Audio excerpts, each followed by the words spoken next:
Poonam, high Kunal, কোথায় ছিলে তুমি? কত ফোন করেছি তোমাকে, এসএমএসও করেছি, একটাও রিপ্লাই দাওনি তুমি। আমি বাইরে গেছিলাম কাজে। আর তুমি তো জানো আমি যখন কাজের জন্য বাইরে যাই ফোন ইউজ করি না। তুমি আর তোমার কাজ, জানি না কি কাজ করো তুমি, এক সপ্তাহ নিখোঁজ থাকো। আচ্ছা এসব ছাড়ো না, এখন তো এসে গেছি, চলো একটু ভালো কথা বলি। আচ্ছা এটা বলো, কি অর্ডার করবো তোমার জন্য?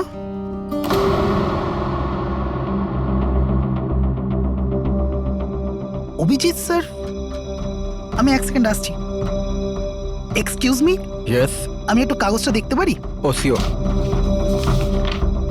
আরও একটা খোঁচরের হত্যা। সূত্র অনুযায়ী মৃত ব্যক্তি অজিত বাবু সিআইডি সিনিয়র ইন্সপেক্টর অভিজিৎ বাবুর ব্যক্তিগত খোঁচর ছিল। এক সপ্তাহের মধ্যে এটা দ্বিতীয় ঘটনা। এর আগে পবন নামে আরও এক খোঁচরের হত্যা হয়েছে। ইন্সপেক্টর অভিজিতের ওপর নিজের খোঁচরদের ও ইনফরমেশন লিক করার অভিযোগ আনা হচ্ছে। ইন্সপেক্টর অভিজিতের অন্যান্য খোঁচরদেরও প্রাণ বিপদে বলে হচ্ছে। হে ভগবান, এটা হতে পারে না। কি কি হতে পারে না?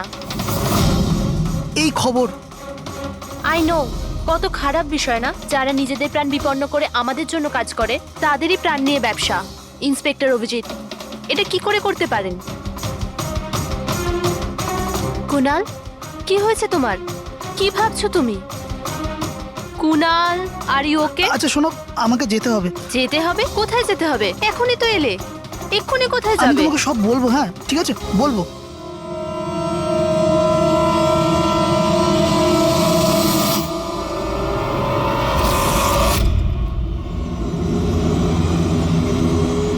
অটো,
আমাকে মেরো না, ছেড়ে দাও স্যার। কুনাল, আমি অভিজিৎ। অভিজিৎ স্যার, স্যার ভালো হচ্ছে আপনি এসে গেছেন। স্যার ও আমাকে মেরে দেবে, স্যার ও আমাকে মেরে দেবে। দেখো, শান্ত হও, এখানে কেউ নেই, বুঝেছো? আমরা থাকতে কেউ কিচ্ছু করতে পারবে না, ঘাবড়িও না। কুনাল, আমি তোমাকে সেফ হাউসে নিয়ে যাব। ওখানে তোমার কাছে কেউ পৌঁছতে পারবে না। স্যার, রবির ফোনের লোকেশন এখানটাই দেখাচ্ছিল।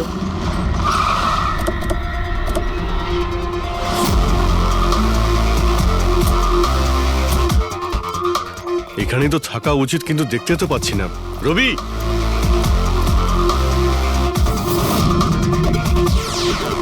রবি,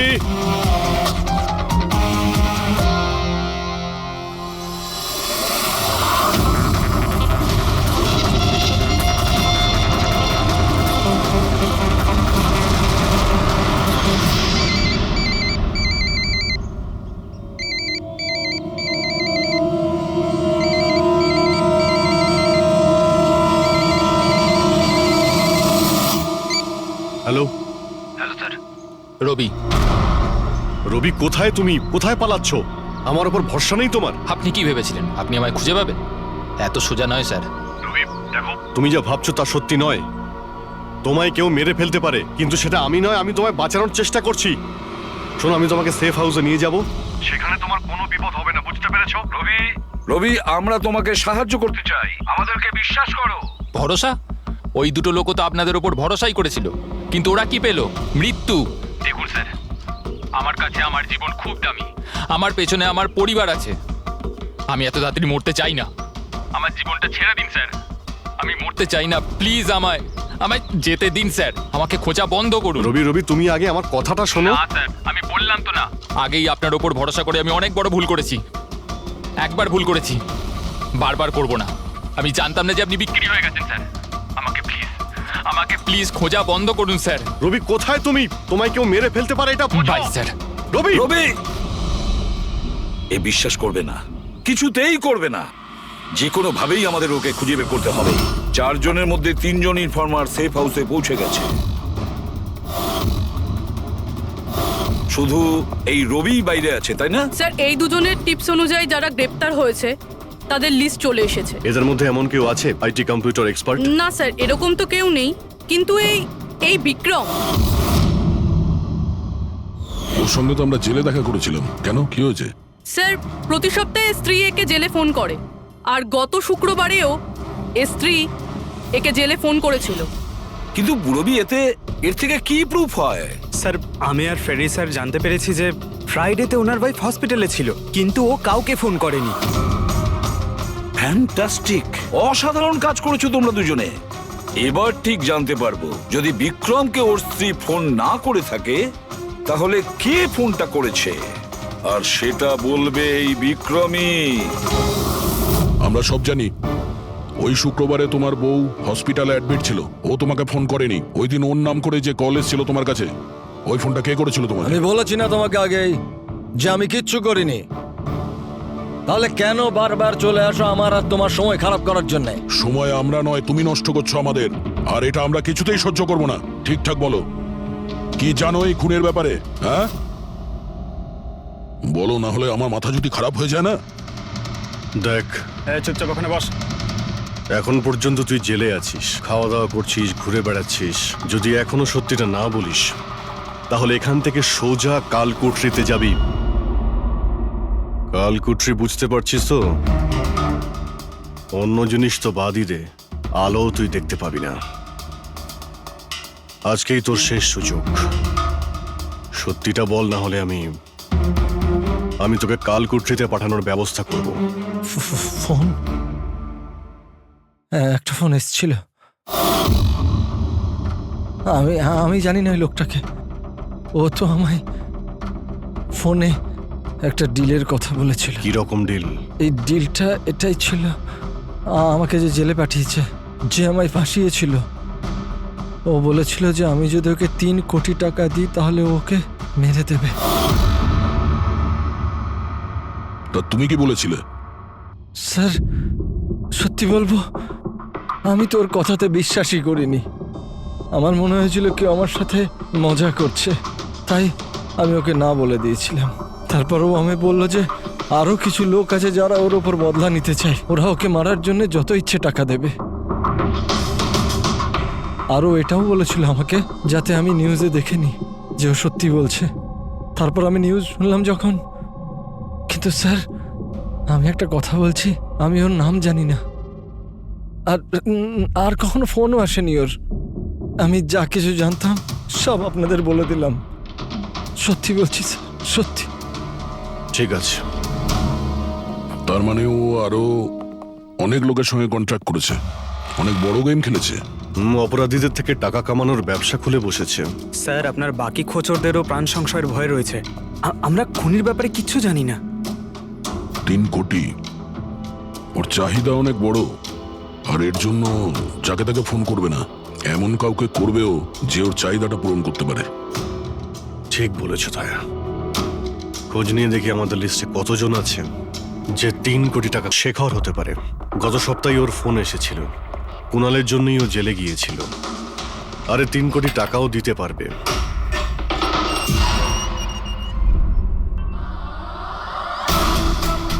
নিজের বদলাটা পূরণ হওয়ার অপেক্ষা করছো কি? কুণালের সুপারি দিয়েছিস খুনিকে? হ্যাঁ, এখন ওর মৃত্যুর খবরের জন্য ওয়েট করছিস? এসব কি কথা বলছেন আপনারা?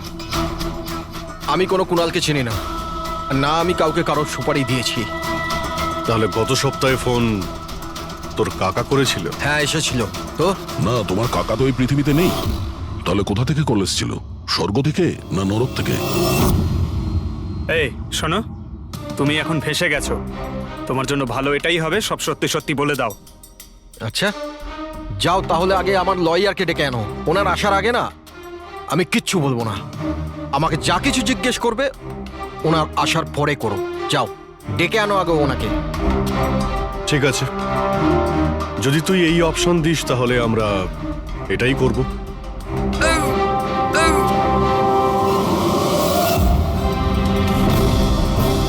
এ কোথায় নিয়ে যাচ্ছেন আপনারা আমাকে? আমরা তোকে তো বলার সুযোগ দিয়েছিলাম, কিন্তু তুই বললি উকিল ডাকতে। এবার তোমার সাথে কি হবে কেউ জানতেও পারবে না, তোমার উকিলও না। এটা এটা এটা আপনারা ভুল করছেন। সিআইডি এটা করতে পারে না। ঠিকই বলেছিস যে সিআইডি এটা করতে পারে না, সিআইডি কোনো ভুল করেই না। আমরা তো সবাইকে এটাই বলবো যে তুই আমাদের উপরে আক্রমণ করার চেষ্টা করেছিলি। আর আমরা নিজে বাঁচার জন্য তোমাকে গুলি করে না স্যার, দিয়েছি। প্লিজ এটা করবেন না। শান্ত, পঙ্কজ, স্যার। কোনো ফাঁকা জায়গায় গাড়িটাকে দাঁড় করাও। Okay sir. চল বাইরে বেরো।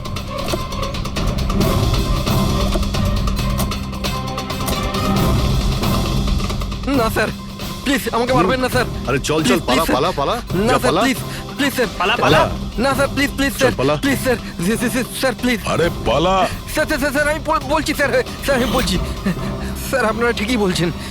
আমার কাছে খুনির ফোন এসেছিল স্যার। কুণালকে মারার সুপারি আমিই দিয়েছিলাম স্যার।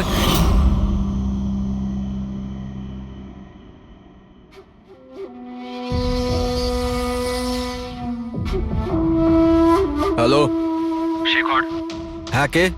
শেখর আমি কে সেটা জানার তোর কোনো দরকার নেই।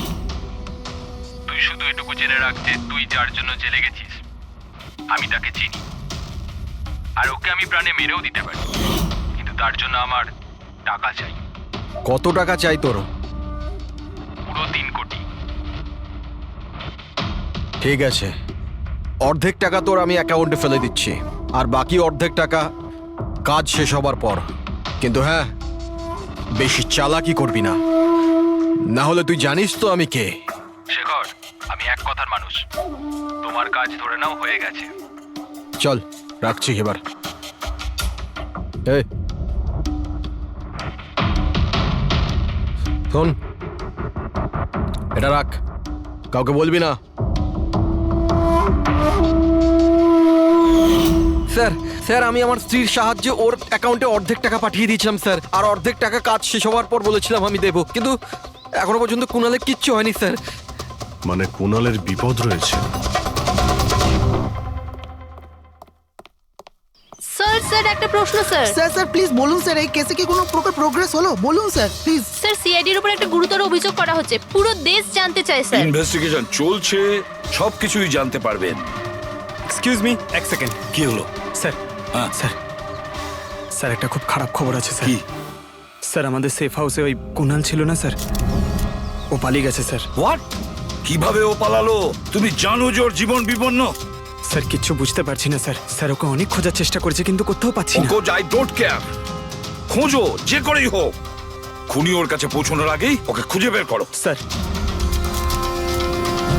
Yes, now this is the breaking news. একের পর এক সিআইডি ইনফরমার হত্যার রহস্য উন্মোচনে সিআইডি অপারগ ছিল, আর এইমাত্র আমরা খবর পেলাম যে কুণাল নামে সিআইডির আরেকজন খোঁচর, যার সুরক্ষার দায়িত্ব সিআইডি নিয়েছিল, সে নিখোঁজ। সিআইডি কুণালকে যে সুরক্ষিত স্থানে রেখেছিল সেখান থেকে কুণাল পালিয়ে যায়। সিআইডি গিয়ে কুণালের কাছে পৌঁছতে এবং তাকে বাঁচাতে সফল হবে।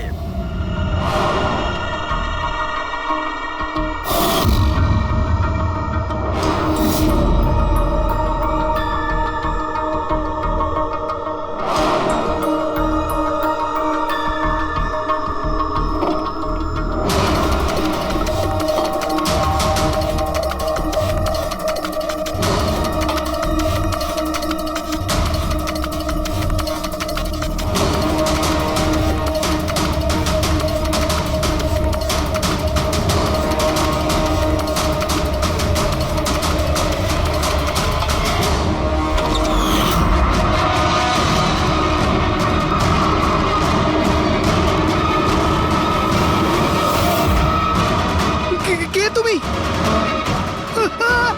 তোর গেম ওভার।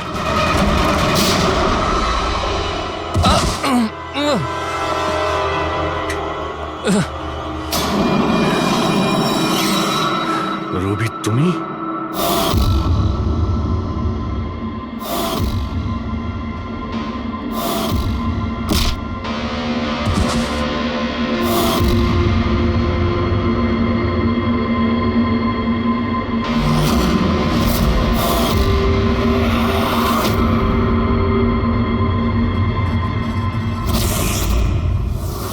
কুণালের পালিয়ে যাওয়ার খবর আমরা ইচ্ছে করেই মিডিয়াতে দিয়ে দিই। আমরা জানতাম খুনি যখন ওর সুপারি নিয়েছে, ওকে মারার জন্য অবশ্যই আসবে। আর সেটাই হয়েছে, মিডিয়া খবর ছড়িয়ে দিয়েছে, আর সেটা শুনতে শুনতে তুমি এখানে চলে এসেছো। তুমি এখানে নিজে আসোনি, তোমাকে আনা হয়েছে। আমরা জানতাম তোমার কাছে ইনফরমারদের লিস্ট আছে, আর ওখানে কুণালেরও নাম ছিল। আর কম্পিউটারের ব্যাপারে তুমি তো অনেক জানোই। তুমি কুণালের নাম্বার ট্র্যাক করলে আর এখানে চলে এলে। রবি, তুমি এটা কেন করলে? তোমার উপরে আমি ভরসা করেছিলাম। ওরা তোমার কি ক্ষতি করেছিল? কেন মারলে ওদের? আপনার ইনফরমার পবনের জন্য। ও আমার জীবনটা শেষ করে দিয়েছিল। ওরই জন্য আমার প্রেমিকা তারা গ্রেফতার হয়। আমি ওর থেকে বদলা নিতে চেয়েছিলাম, কিন্তু তখন এটা জানতাম না যে তারার ইনফরমেশন কে লিক করেছে। আমি যেমন তেমন করে ওদের কাছে পৌঁছতে চাইছিলাম। আর তারপর কি, আমি একটা প্ল্যান করলাম। আমি যদি আপনার সাথে জয়েন করি, তাহলে ওই খোঁচড়গুলোর কাছে আমি পৌঁছতে পারবো। আমি আপনার সাথে দেখা করলাম, আপনার জন্য কাজ করতে শুরু করলাম, আপনাকে ইম্পর্টেন্ট ইনফরমেশন দিতে লাগলাম, যাতে আপনি আমাকে বিশ্বাস করেন। নিজের সেফটির বাহানা করে আপনার থেকে ওই ইনফরমারদের সম্বন্ধে জানতে শুরু করলাম। আমি যেমন করে হোক ওই লিস্টটা পেতে চাইছিলাম, যেখানে ওই ইনফরমারদের ব্যাপারে পুরো ইনফরমেশন ছিল। তারপর ওই অনলাইন অফার,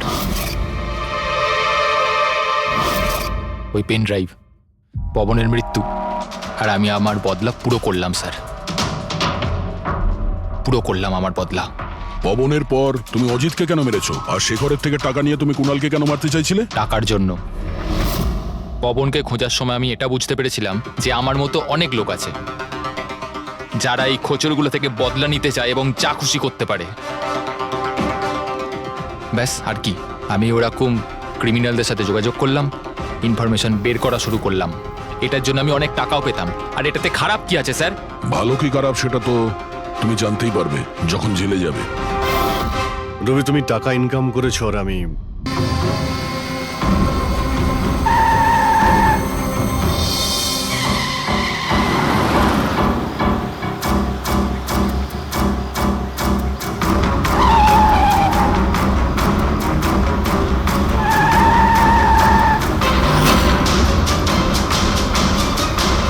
চলন্ত গাড়িতে ঘুমানো ভালো কথা নয়।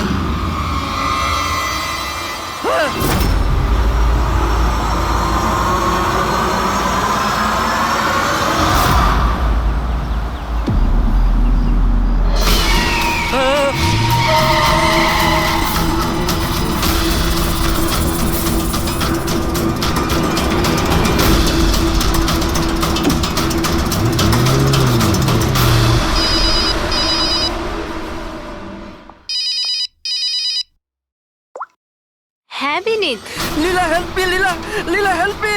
কি হয়েছে বিনীত? তুমি এত টেনশনে কেন? লীলা, এরা আমাকে মেরে ফেলবে। লীলা, কে মেরে ফেলবে বিনীত? তুমি কার কথা বলছো? লীলা, আই থিঙ্ক আমি জীবনে আর কখনো তোমার সাথে দেখা করতে পারবো না। লীলা, বিনীত, বাজে বকা বন্ধ করো। কোথায় তুমি? তোমার এক্সাক্ট লোকেশন বলো।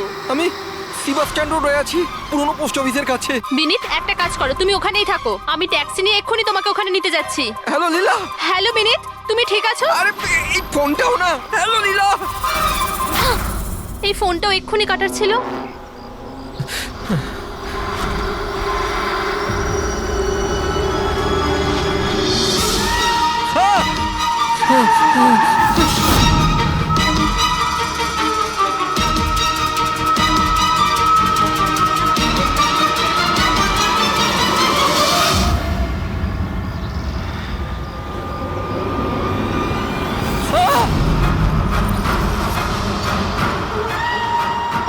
হে ভগবান, প্লিজ হেল্প মি। আমাকে আমার বাড়িতে ঠিক মতো পৌঁছে দাও প্লিজ।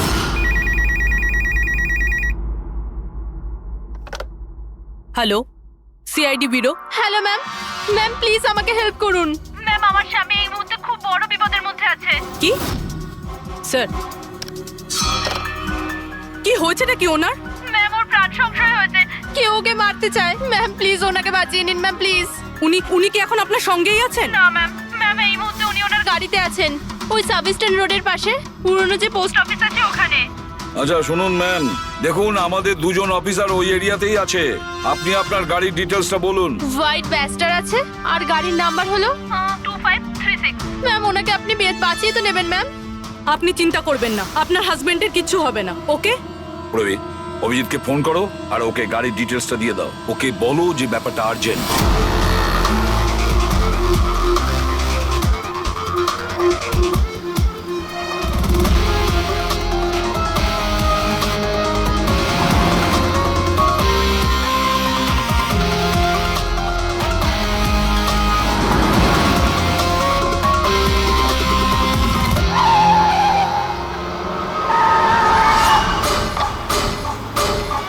হ্যাঁ হ্যাঁ, এই নাম্বারটাই। ও গাড়ি এইভাবে কেন চালাচ্ছে? এ তো অ্যাক্সিডেন্ট করে দেবে।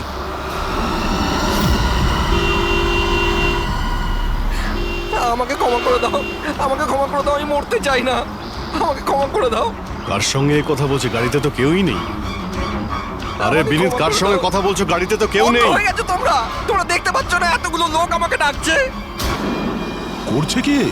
আমাকে ক্ষমা করে দাও, আমি মরতে চাই পাগল না। হয়ে গেছে মনে হচ্ছে। মিনিট বিনীত, বিনীত, তোমার অ্যাক্সিডেন্ট হয়ে যাবে, গাড়িটা থামাও বলছি।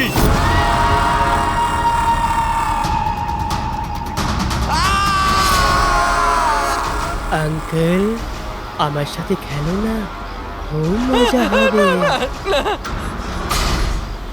মিনিট, গাড়ি থামাও, সাইডে দাঁড় করাও।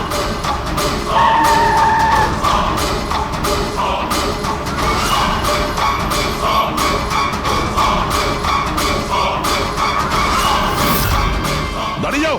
Minute, minute.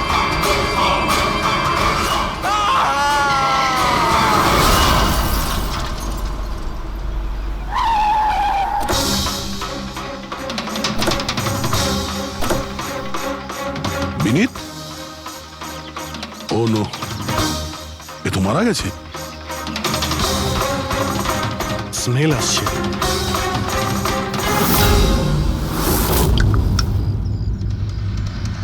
মদ। ড্রিঙ্ক করে গাড়ি চালাচ্ছিল, কিন্তু ও গাড়িতে কথা বলছিল কার সাথে? মদের নেশায় ভুলভাল বকছিল। মদ খেলে তো এটাই হয়, অ্যাক্সিডেন্ট।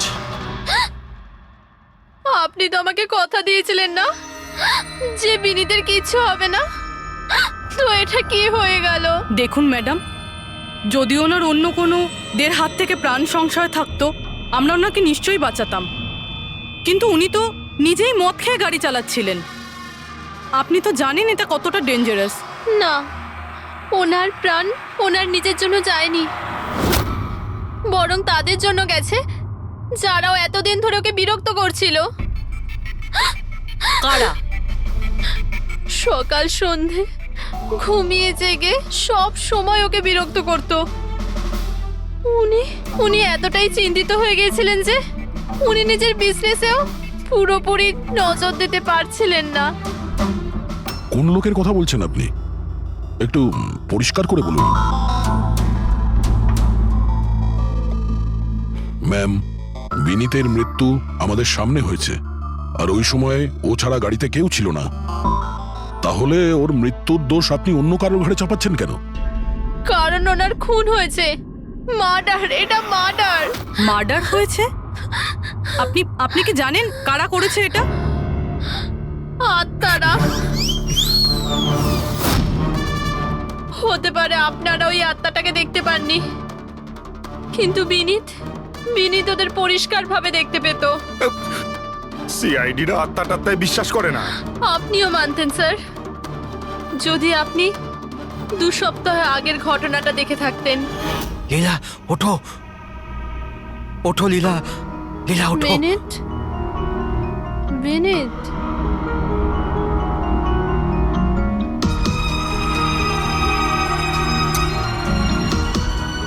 বিনীত,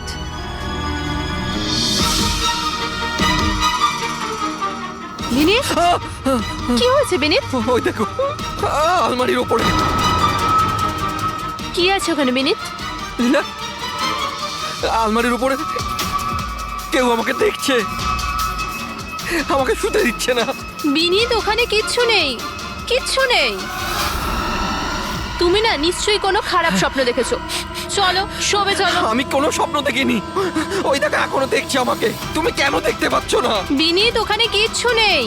তোমার শরীর ঠিক নেই বিনীত, চলো তুমি এসে শুয়ে পড়ো চলো। কিচ্ছু নেই বিনীত, তুমি না খারাপ স্বপ্ন দেখেছো তার জন্য এরকম হচ্ছে।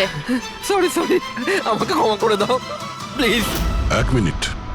আর এই বিনীত কি কারণে ক্ষমা চাইছিল? এটা তো আমিও জানি না স্যার। বিনীত কাজ কি করতো? স্যার ওনার কোম্পানি হসপিটালে মেডিকেল ইকুইপমেন্ট সাপ্লাই করতো। আপনি শিওর যে ওই বিনীতকে খুন আত্মাই করেছে? স্যার আমার আগে তো এটা মনে হয়নি, কারণ না তো আমি কোনোদিন কোনো আত্মা দেখেছি আর না কোনোদিন কোনো আওয়াজ শুনেছি। কিন্তু পরে আমার বিনীতের কথাই বিশ্বাস হতে লাগলো যে ও সত্যি কথা বলছে।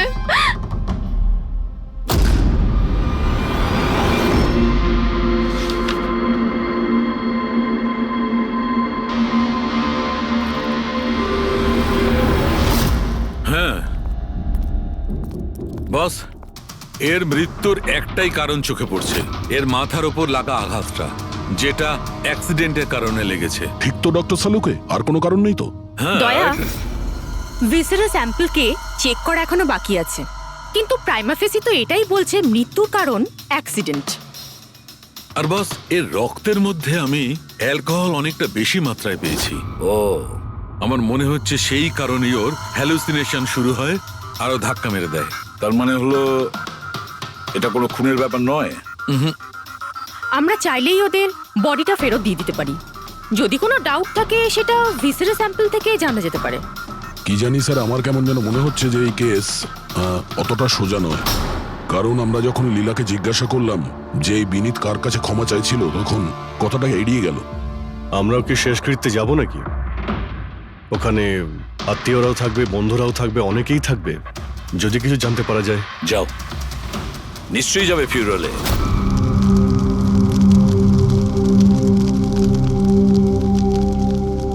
ঠিকই হয়েছে, মরে গেছে। খারাপ লোকেদের সাথে এটাই হওয়া উচিত। তুমি একদম ঠিক বলেছো, এই ধরনের লোকের এরকমই মৃত্যু হওয়া উচিত। ব্যাস, আর ওই দিনটার অপেক্ষা করছি যেদিন ওই দুজনেরও চিতা জ্বলতে দেখব। ওই দিন আমি তোমাদের দুজনকে অনেক বড় পার্টি দেব। কি সমস্যা কি তোমার? হ্যাঁ, এখানে একটা শোক পালন করার জায়গায় উৎসব পালনের কথা বলছো তোমরা? কেন করব না উৎসব? আরে আসল উৎসব তো সেদিন হবে যেদিন এই দুজনেরও চিতা জ্বলবে। ওরা দুজনে চিতায় উঠুক কি না উঠুক, তুমি সিআইডি রাতে ঠিকই আসবে। স্যার, আপনারা যদি সিআইডির লোক হন তাহলে অপরাধীদের সাহায্য করার বদলে আমাদেরকে ন্যায় বিচার দেওয়া উচিত। এক মিনিট, কি বলতে চাও পরিষ্কার করে বলো। স্যার, আমার নাম পুনিত, আর আমার বাবা পার্পল হসপিটালে ভর্তি ছিল।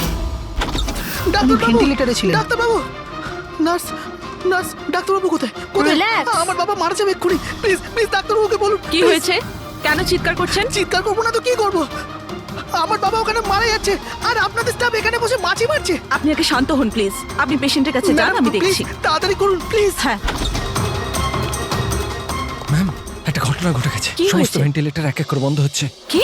হ্যাঁ ম্যাডাম, আমাদের দুজন ডাক্তার ম্যানুয়ালি অক্সিজেন দেওয়ার চেষ্টা করছে। ম্যাডাম, সবার সাথে এরকম হওয়াটা ঠিক নয়। যদি ভেন্টিলেটর ঠিক না হয় তাহলে পেশেন্টরা মরে যাবে। আরে আস্তে বলো। আরে এটা হসপিটালের রেপুটেশনের ব্যাপার। এটা যদি পেশেন্টের বাড়ি লোকেরা জানতে পারে না তাহলে একটা ঝামেলা হয়ে যাবে।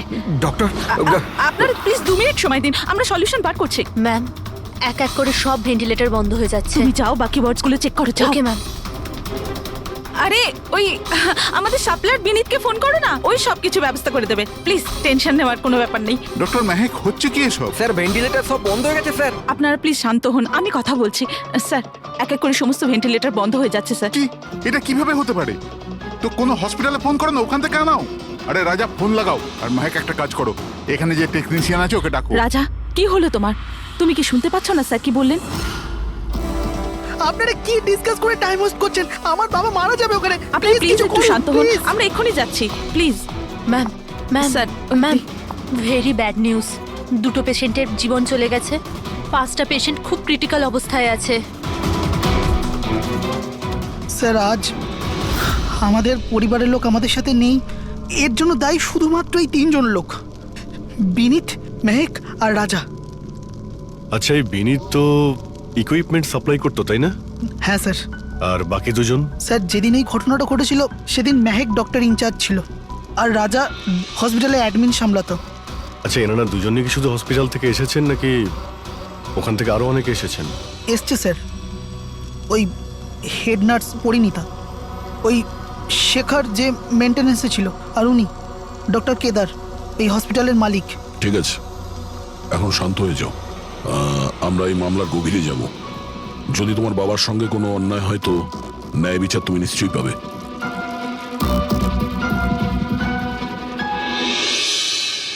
এখন বুঝতে পারছি বিনীত ক্ষমা চাইছিল কেন।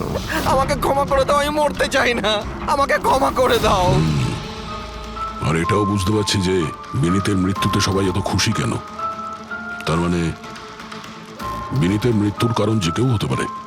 আর বিনীতের পরে খুনির পরের শিকার এই এদের দুজনের মধ্যে কেউ হতে পারে।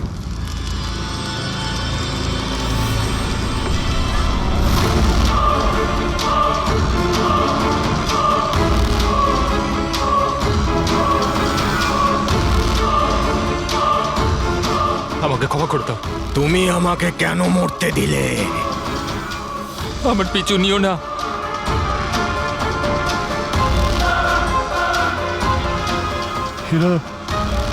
এরা কথা কার সঙ্গে বলছে?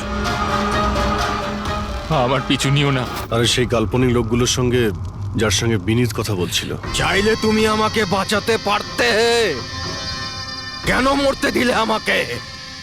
এবার তুমিও মরার জন্য তৈরি হয়ে যাও। আর এই মহিলারও একই কেস মনে হচ্ছে। ছাড়, ছাড় আমায়, ছাড় আমায়, আগুনের দিকে টানিস না। আমার কোনো দোষ নেই এতে। ছাড়, ছাড়, ছাড়, ছাড় আমায়, ছাড় আমায়, ছাড়, ছাড়, টানিস না আমায় আগুনের দিকে, ছাড়। আরে কি করছো নাকি? কি করছো? এদিকে এসো। আরে তুমি কি করছিলে? হ্যাঁ, আমি একটু ডিস্টার্ব আছি, এতে আপনারা কি করবেন? আমার ডিস্টারবেন্সের সাথে আমায় নিজেকেই লড়তে হবে। তুমি এদিকে এসো, একটু দূরে দাঁড়াও, ওই দিকটায় যাও। তাহলে অনেক লোক আছে যারা বিনীতের মৃত্যু সংবাদ শুনে আনন্দিত। হ্যাঁ হ্যাঁ স্যার। আর এখন ওরা মেহেকার রাজার মৃত্যুর খবর শুনতে চাইছে। রাজা আর মাহাকের ব্যবহারটাও খুব একটা নর্মাল লাগছিল না স্যার, অনেকটা ভয়ে ভয়ে ছিল স্যার, বিনীতের মতো। স্যার, ভিসেরাল স্যাম্পলের রিপোর্ট চলে এসেছে। গুড। কোনো গন্ডগোল আছে? হ্যাঁ, একজন সাধারণ মানুষের রক্ত যতটা লাল হয়, বিনীতের রক্ত তার থেকে অনেক বেশি লাল ছিল। ও, এখন বুঝতে পারছি যে বিনীত কেন আত্মা দেখতে পেল। কেন স্যার? পুরবী, মানুষের রক্ত যখন সাধারণের থেকে অনেক বেশি লাল হয়, তার মানে এইটা দাঁড়ায় যে ওই মানুষটি অনেক বেশি দীর্ঘ সময় ধরে কার্বন কম্পাউন্ডের সংস্পর্শে ছিল। আর এই কার্বন কম্পাউন্ডের কারণেই ওর হ্যালুসিনেশন হতো ভীষণ ভাবে। তার মানে কেউ জেনে শুনে বিনীতকে ওই কার্বন কম্পাউন্ডের সংস্পর্শে এনেছিল, যার ফলে বিনীতের মানসিক অবস্থা খারাপ হয়ে গেল আর ওর মৃত্যুর কারণও হয়ে গেল। স্যার, খুনি এই কার্বন কম্পাউন্ড পেল কোথায়? এই আমাদের আশেপাশেই সব জায়গায় কার্বন কম্পাউন্ড ছড়িয়ে আছে। মডার্ন জীবনে আমরা যতগুলো মেশিনারি ব্যবহার করছি, ওই সবগুলো, প্রায় সবগুলো কার্বন কম্পাউন্ড ছড়ায়। হ্যাঁ, যে কেউ মেশিনের উপর এরকম কারুকার্য করে এটা করতেই পারে। তার মানে বিনীত গাড়িতে বসার আগে এরকম কোনো কেমিক্যালের সংস্পর্শে এসেছিল, যার জন্য ওর এইসব হ্যালুসিনেশন এইসব হচ্ছিল। স্যার ঠিক কথা বস। গাড়িটার এক্সস্ট সিস্টেমটা চেক করতে হবে। গন্ডগোলটা ওখানেই হয়েছে।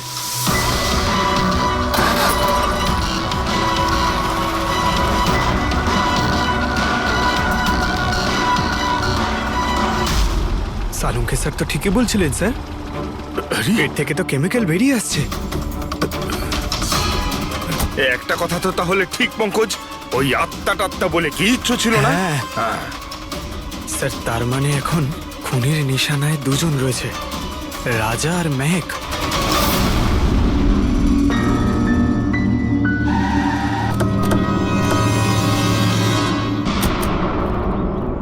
শ্মশানে রাজার ব্যবহারটা খুব একটা ঠিক ছিল না। এখনো ওর মানসিক অবস্থা ঠিক নয়। আরে স্যার, দরজা তো খোলা। আচ্ছা, খুনি রাজার কাছে পৌঁছে যায়নি তো? এসব কি হচ্ছে? ক্যান্ডেলস।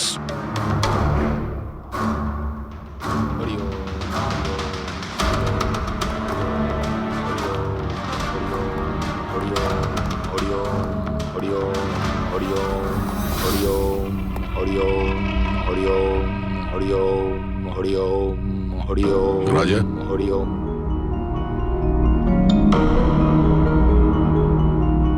এখন ঠিক আছো?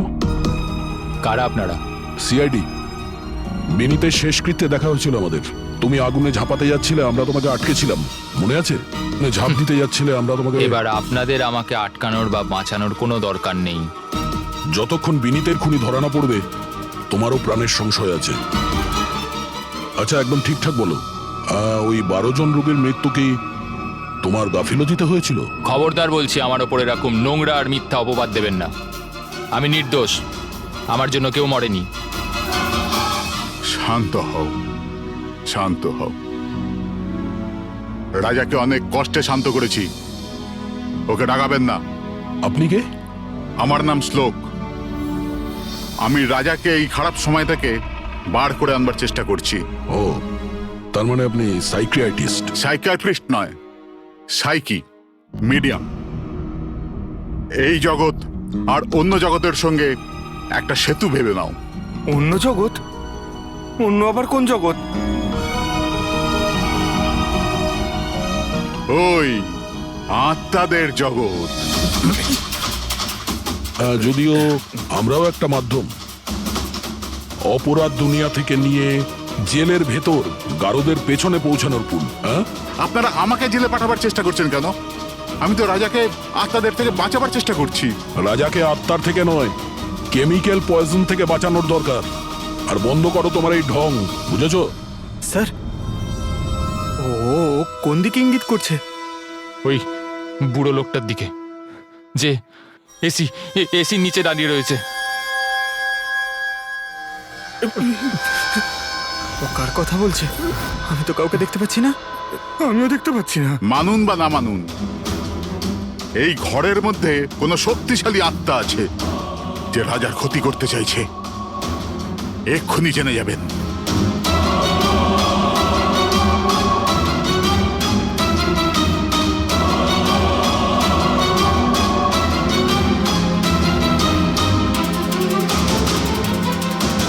মিটার দিয়ে আত্মা দেখা যাবে?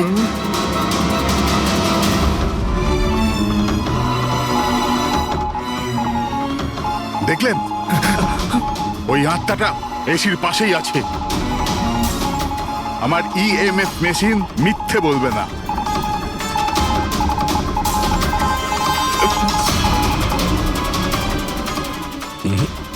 তবে আমাদের ওই মিটার ভুল হতে পারে না, বুঝলে? ফ্রেডি, মনে হচ্ছে রাজারও কার্বন কম্পাউন্ডের অ্যাকশন ওর গাড়ির থেকেই হয়েছে। একটা কাজ করো, এই মিটারটা নিয়ে যাও, ওর গাড়িটা চেক করো। ফ্রেডি। পঙ্কজ, তাহলে বলো, তুমি বিনীতের ফিউরিনালে কি দেখেছো? আমি কাউকে দেখিনি, আমি কিছু দেখিনি। মিথ্যা কথা বলো না। যদি কিছু দেখেই না থাকো তাহলে পালালে কেন? আমি মিথ্যে বলছি না, আমি সত্যি কাউকে দেখিনি। আচ্ছা, হাসপাতালে যে 12 জন মারা গিয়েছিল সেটা কি তোমার গাফিলতির জন্যই হয়েছিল? আমার গাফিলতিতে? দেখুন, আমার দ্বারা যতটা সম্ভব আমি সব চেষ্টা করেছি। আমি ডাক্তার কেদারের সঙ্গে কথা বলেছিলাম, কিন্তু উনি তো কোনো অ্যাকশনই নিলেন না। তাহলে আমি আর কি করতে পারি? আচ্ছা, তার মানে হলো এটা ডক্টর কেদারের ভুল। ওনার থেকেও তো বেশি দোষ ছিল ওই রাজা। ওর একবার দেখা উচিত ছিল যে ভেন্টিলেটরস গুলো কাজ করছে কি না, ওগুলো সময় মতো সার্ভিসিং হচ্ছে কি না। তাহলে কি দোষী রাজা? রাজা আর বিনীত দুজনেই। বিনীতেরও ভেন্টিলেটর সাপ্লাই করার আগে দেখে নেওয়া উচিত ছিল যে ওগুলো ঠিকঠাক কাজ করছে কি না। কতগুলো জীবন নির্ভর করছিল ওই ভেন্টিলেটরস গুলোর উপরে। মনে হচ্ছে রাজা আর বিনীতের জন্য তোমার মনে অনেক রাগ আছে। বিনীতের মৃত্যুতে নিশ্চয়ই খুশি হয়েছো তুমি। এটা কি বলছেন আপনি?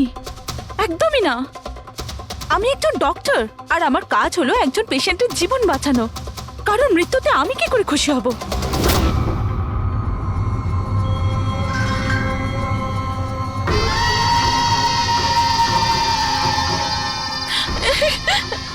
ও আবার এসে গেছে, আবার এসে গেছে।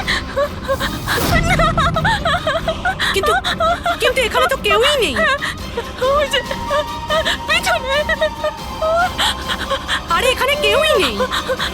দেখো, তুমি ভয় পেও না।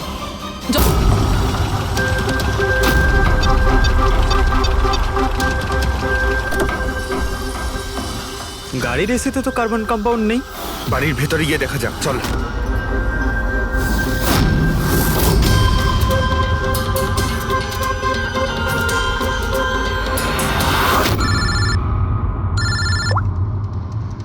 হ্যাঁ পূরবী,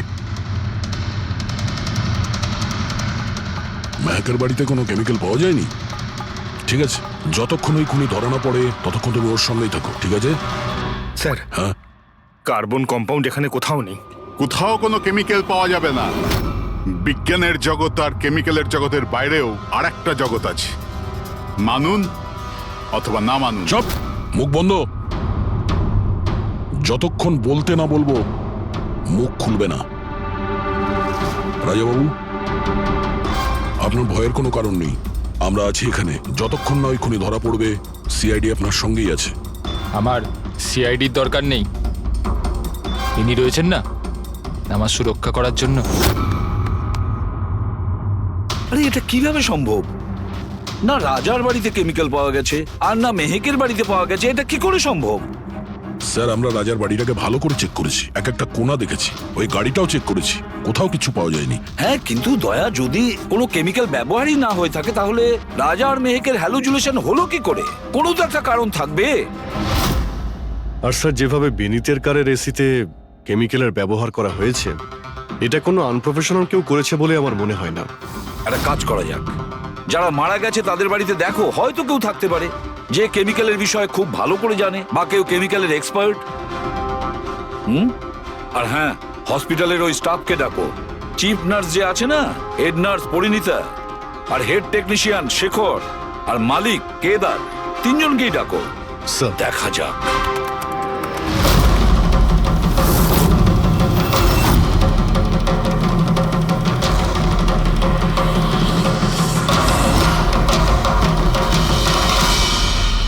তোমার নাম শেখর, তাই তো?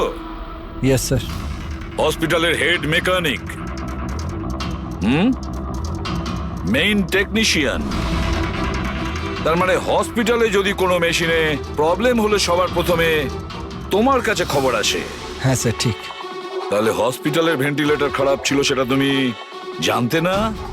স্যার, প্রথম থেকেই জানতাম। তাহলে কেন কিছু করনি? কাউকে কিছু বলনি কেন? হ্যাঁ স্যার, এতে আমার কোনো দোষ নেই। তাহলে কার ভুল ছিল?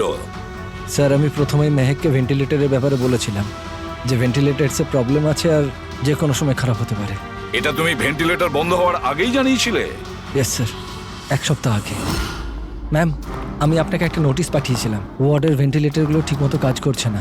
ও, আমি তোমার চিঠিটা পড়েছি শেখর, তুমি টেনশন নিও না, আমি কিছু একটা করছি। কিন্তু ম্যাম, ব্যাপারটা খুব আর্জেন্ট। হ্যাঁ হ্যাঁ, আমি জানি। ডক্টর মেহেক, ইয়েস ম্যাম আপনাকে অ্যাকাউন্টস ডিপার্টমেন্টে এক্ষুনি রেখেছে। ও হ্যাঁ, আসছি। ডোন্ট ওয়ারি শেখর, আমি নিশ্চয়ই কিছু ব্যবস্থা নেব, পাক্কা। কিন্তু স্যার, উনি আমার কথাটা সিরিয়াসলি নিলেন না। হ্যাঁ, মেহেক ভেন্টিলেটরস খারাপ হওয়ার সময় পেশেন্টদের বাঁচানোর খুব চেষ্টা করেছিল, কিন্তু রাজা স্যার এত ঘাবড়ে গেলেন যে কিছু করতেই পারলেন না। শেখর বাবু, তুমি কতটা সত্যি বলছো আর কতটা মিথ্যে সেটা তো আমরা জেনেই নেব। স্যার, মেহেকের কোনো ভুল ছিল না। ও ভেন্টিলেটর খারাপ হওয়ার কথা আমাকে প্রথমেই বলে দিয়েছিল। তারপর আপনি কি করলেন? স্যার, আমি হসপিটালের অ্যাডমিন হেডকে বলে দিয়েছিলাম, রাজাকে, কারণ হসপিটালের যতগুলো মেশিন আছে সেগুলো দেখাশোনার দায়িত্ব অ্যাডমিন হেডেরই। তাহলে এই সমস্ত কিছু আপনি রাজাকে বললেন আর আপনার দায়িত্ব শেষ হয়ে গেল। আপনি তো এই হসপিটালের মালিক, তাই না? তাহলে এভাবে দায়িত্ব শেষ হয়ে যায় কি করে আপনার? স্যার, আমি আমার দায়িত্ব পালন করেছি, সেই জন্য তো আমি নিজে গিয়েছিলাম রাজার কেবিনে। রাজা, হ্যাঁ স্যার। এসব কি করছো? আরে এগুলো দরকারি নয়। এতগুলো রোগীর শ্বাস প্রশ্বাস ভেন্টিলেটরের সাহায্যেই চলছে, আর তুমি এখানে বসে আছো। আরে কিছু করো। হ্যাঁ স্যার, আমি এক্ষুনি সাপ্লাইয়ের সাথে কথা বলে ভেন্টিলেটর চেঞ্জ করে দিচ্ছি। প্লিজ প্লিজ তাড়াতাড়ি করো। স্যার আমি বুঝতে পারছি না যে ও ভেন্টিলেটর কেন পাল্টালো না। আমি অবাক হচ্ছি স্যার যে কেউ কেদারবাবুর দিকে আঙুল তুলছেন না। সবাই রাজা, বিনীত আর মেহকের পিছনে পড়ে আছে। সেটাই মেহকের তো, পিছনে পড়ে হসপিটালের মালিক না কেদার বাবু? তাহলে এই সমস্ত কিছুর দায়ভারও কেদার বাবু আপনার। কিন্তু স্যার এবার আমি নিজে গিয়ে তো ঠিক করতে পারি না ভেন্টিলেটর। স্যার আমার কাজ হলো কনসার্ন ডিপার্টমেন্টকে ইনফর্ম করা, আর আমি সেটা করে দিয়েছিলাম। বরং আমি বিনীতের সঙ্গে নিজে কথা বলেছিলাম। আমি ওকে বলে দিয়েছিলাম যে যদি এগুলো রিপেয়ার করা যায় তো রিপেয়ার করুক, না হলে চেঞ্জ করে দিক। কিন্তু ও কোনো অ্যাকশনই নিল না। এ কোনো অ্যাকশন নেয়নি, সে কোনো অ্যাকশন নেয়নি। আপনি কি অ্যাকশন নিয়েছিলেন? আর দোষ দিচ্ছেন বিনীতকে, যে কিনা মারা গেছে, বা রাজার, যে উত্তর দেওয়ার পরিস্থিতিতে নেই। স্যার যেটা সত্যি ছিল ওটা আমি আপনাদের বলে দিলাম। সেটা এবার মানবেন কি মানবেন না স্যার আপনাদের ব্যাপার। পরিণীতা স্যার। হসপিটালের হেড নার্স, তাহলে তুমি হসপিটালের ব্যাপারে নিশ্চয়ই সবকিছু জানো। হ্যাঁ স্যার। তাহলে এবার সত্যি করে বলো, এই যা কিছু হয়েছে কার গাফিলতির কারণে হয়েছে? তাড়াতাড়ি বলো। হ্যাঁ স্যার, বলছি। আমার সাথে বিশ্বাসঘাতকতা করার চেষ্টা করো না রাজা। আর হ্যাঁ, যদি মেশিনে কোনো ফিজিক্যাল ড্যামেজ থাকে তাহলে সেটা ওয়ারেন্টিতে আসে না। যদি তোমার নতুন ভেন্টিলেটর চাই তাহলে তোমাকে পুরো কস্ট পে করতে হবে, বুঝেছো? আমি তোমার থেকে বাজে লোক আজ অব্দি আমার জীবনে দেখিনি। এবার থেকে না তো আমাদের হসপিটাল তোমার থেকে কিছু কিনবে, না তো শহরের আর কোনো হসপিটাল। শোনো, এসব হুমকি অন্য কাউকে দেবে। তুমি জানো না আমি কে, যা করার করে নাও।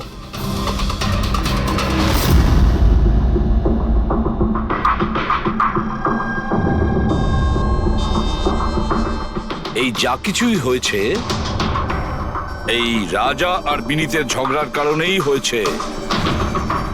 দুজনে ঝগড়াতে স্যার এতগুলো লোকের প্রাণ চলে গেল। তবে নতুন ভেন্টিলেটরের ব্যবস্থা রাজার করা উচিত ছিল। স্যার এই রোগীদের পরিবারের মধ্যে 3 জন এমন আছে যারা কেমিক্যাল ইঞ্জিনিয়ারিং করেছে। আচ্ছা, 3 জন? তাহলে ওদের ঠিকুজি কুষ্টি বের করো, দেখি কি আছে।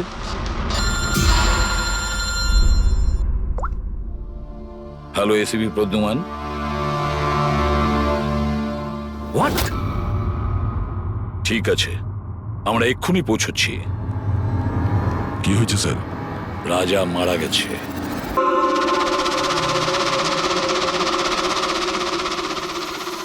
দয়া, এর মৃত্যু তো মাথায় চোট লাগার কারণেই হয়েছে। মনে হচ্ছে ছাদ থেকে লাফ দিয়েছে। হতে পারে হ্যালুসিনেশন এত জোরে হয়ে গেছে যে ঘাবড়ে গিয়ে রাজা উপর থেকে ঝাঁপ মেরে দিয়েছে। আর তুমি খেয়াল রাখছিলে না এর? এই খেয়াল রেখেছো তুমি? হ্যাঁ স্যার রাজা তো একদম শান্ত হয়ে শুয়ে পড়েছিল। আমি কি করে জানবো যে হঠাৎ করে উঠে পড়বে আর আত্মহত্যা করে ফেলবে? যখন এটা হয়েছিল তুমি কোথায় ছিলে? হ্যাঁ স্যার আমি অন্য ঘরে শুয়েছিলাম। তখনই আমি রাজার জোরে জোরে চিৎকার শুনলাম। আমি আত্মাদের সহ্য করতে পারছি না, আমার নিস্তার চাই, মুক্তি চাই। আর যতক্ষণ আমি ওর কাছে পৌঁছবো ততক্ষণ ও ছাদ থেকে পড়ে গেছে। বাহ, কি অদ্ভুত ব্যাপার। রাজাকে একলা রেখে তুমি নাকে তেল দিয়ে ঘুমোচ্ছিলে? হ্যাঁ, আমি তো মনস্থির করেই ছিলাম ঘুমোবো না। কে জানে কিভাবে ঘুমিয়ে পড়লাম। নিশ্চয়ই আমাকে ওই আত্মাগুলোই ঘুম পাড়িয়ে দিয়েছিল। আপনি আপনি এটা দেখুন স্যার, মিটারের রিডিং কত বেড়ে গেছে। আমারও কিন্তু একটু ক্লান্তি ভাব লাগছে স্যার। আর দ্বিতীয়বার যদি আমাকে এই মিটার দেখিয়ে দিস না তাহলে মনে রাখিস। দয়া, 1 মিনিট ভাই, একটু মিটারটা দেখি। এই নিন। এই মিটারটা আমি রাখছি। হ্যাঁ, আমি ফেরত দিয়ে দেবো পরে। ঠিক আছে স্যার, কিন্তু দিয়ে দেবেন? হ্যাঁ, দিয়ে দেবো। বরং এখন তুমি বাড়ি গিয়ে একটু আরাম করো। ক্লান্ত হয়ে গেছো, একটু দুর্বলও লাগছে। হ্যাঁ হ্যাঁ স্যার। ঠিক মতো ঘুমও হয়নি। যাও আরাম করো। এটা কি ডক্টর সালুকে? ওকে যেতে দিলেন আর এই মিটারটা রেখে দিলেন? দয়া, এই যে মিটারটা না, এটা খুব কাজের জিনিস।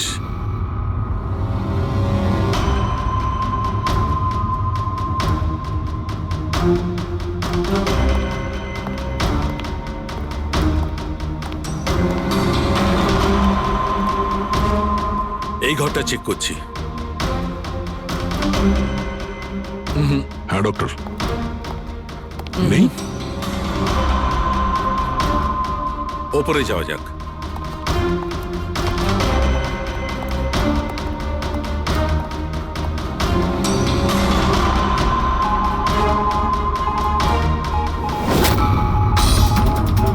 আরে সালুঙ্কে স্যার সাবধানে, এই নিডলটা তো একেবারে জঙ্গলি ঘোড়ার মতো দৌড়চ্ছে। মাই গড, আমরা এখানে এইভাবে দাঁড়িয়ে থাকতে পারি না দয়া, আমাদের প্রোটেক্টিভ পোশাক পরতে হবে। প্রোটেক্টিভ গিয়ার্স, ওটা কি কারণে ডক্টর? আরে দয়া, আমাদের সুরক্ষার জন্য।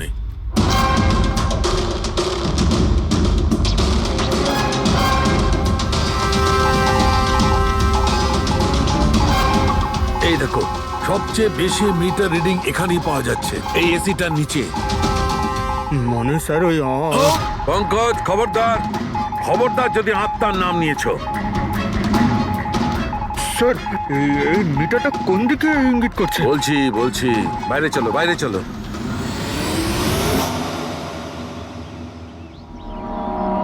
দেখেছো দয়া, এটা হচ্ছে ইএমএফ, ইলেকট্রোম্যাগনেটিক ফিল্ড ডিটেক্ট করে এটা।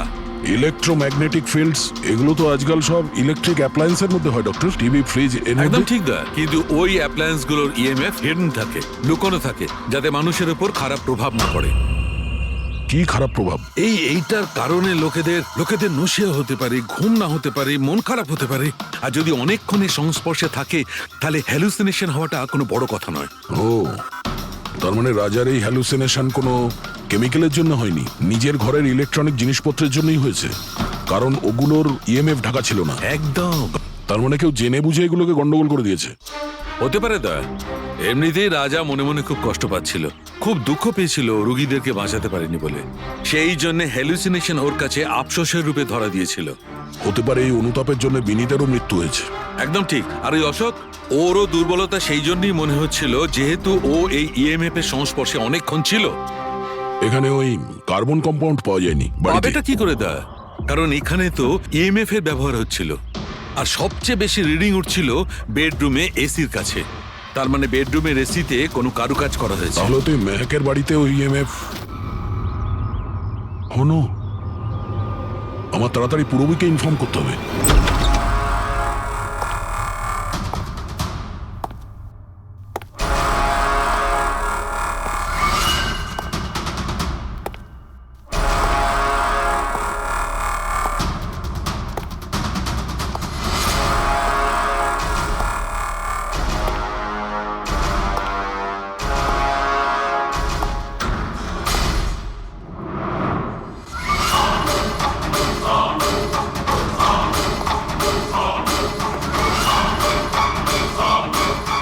আমাকে একবার মেরে শান্তি হয়নি তোমার? আমাকে আবার মারতে এসেছো?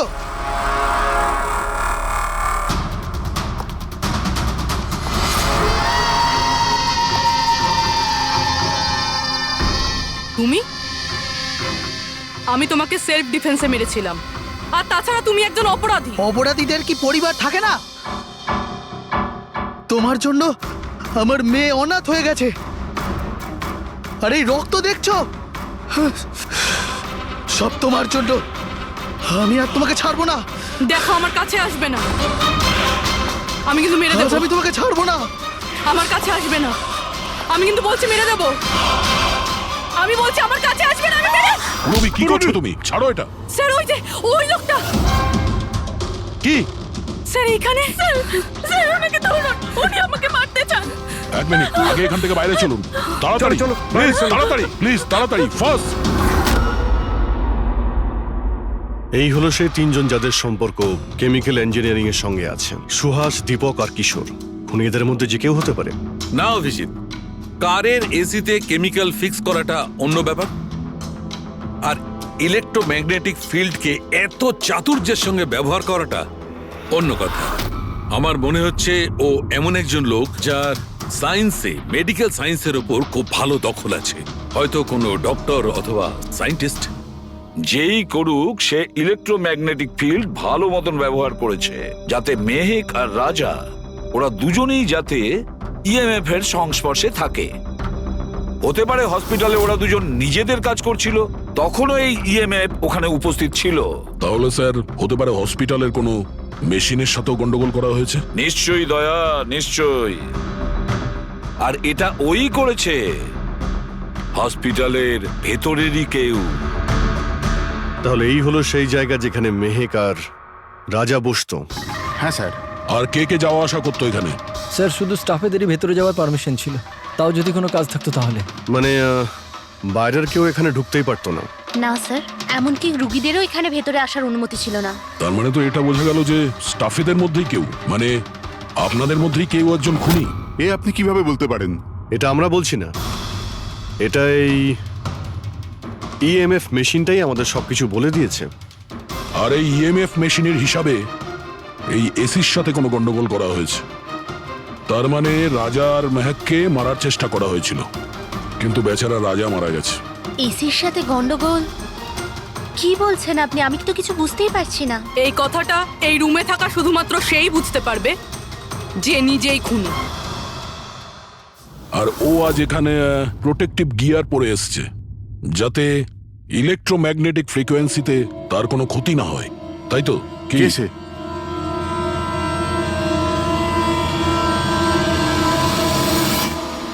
এদিকে এসো।